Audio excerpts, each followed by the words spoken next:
I'm sure most of you, like me this morning, logged on.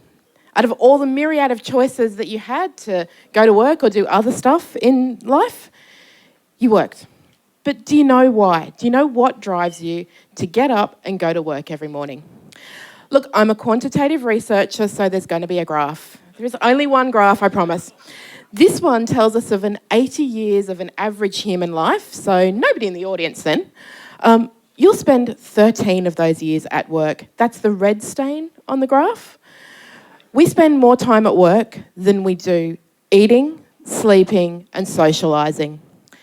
And when you add those three things together, we still spend more time at work. The only thing we do more is sleep. So work orientation, that's the reason why we go to work. And you may have heard of the three middle fellas here. They've been around since the 80s, which I hate to admit is now considered a long time ago. It's yesterday as far as I'm concerned.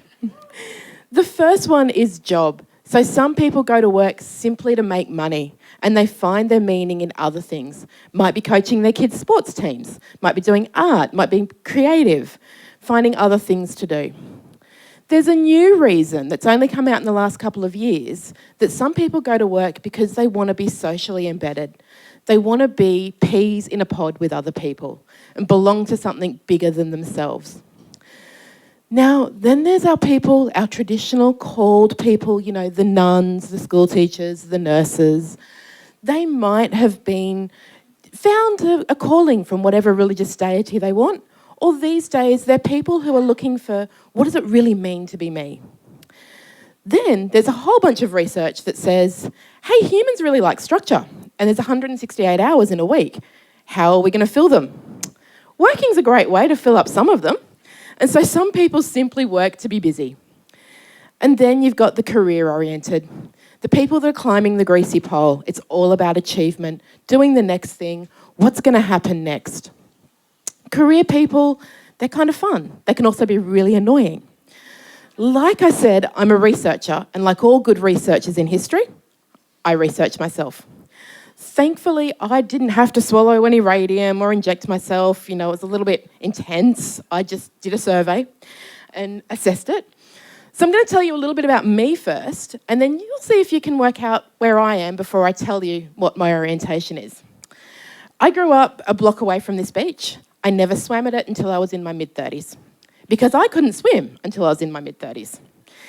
And then I got the bug, became an open water swimmer, wasn't enough, started doing triathlon because, you know, you do. That's the next natural step if you can suddenly start swimming. So that wasn't enough though, that was just the extracurricular stuff. I was doing all of that while studying a Masters of Business Administration and turning around a disability support service that was massively failing. Just a little bit of a busy person. So yeah, I'm right slap bang there in the middle. I am career-oriented. I'm focused on my achievements, and that's what I want to do. But enough about me. Why should you care? What is the importance of work orientation, of you knowing yours?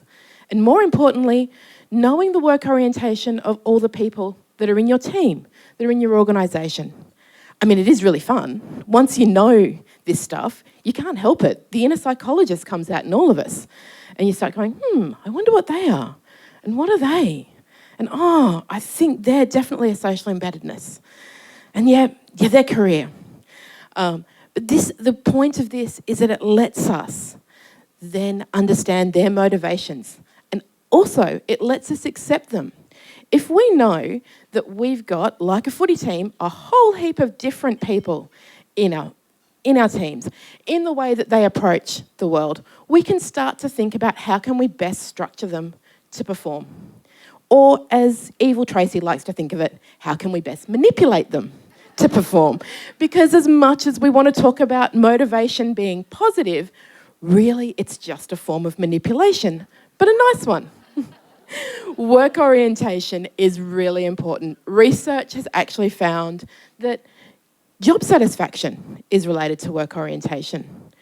So's your employment security. If you've got a strong work orientation, you feel more secure in your employment.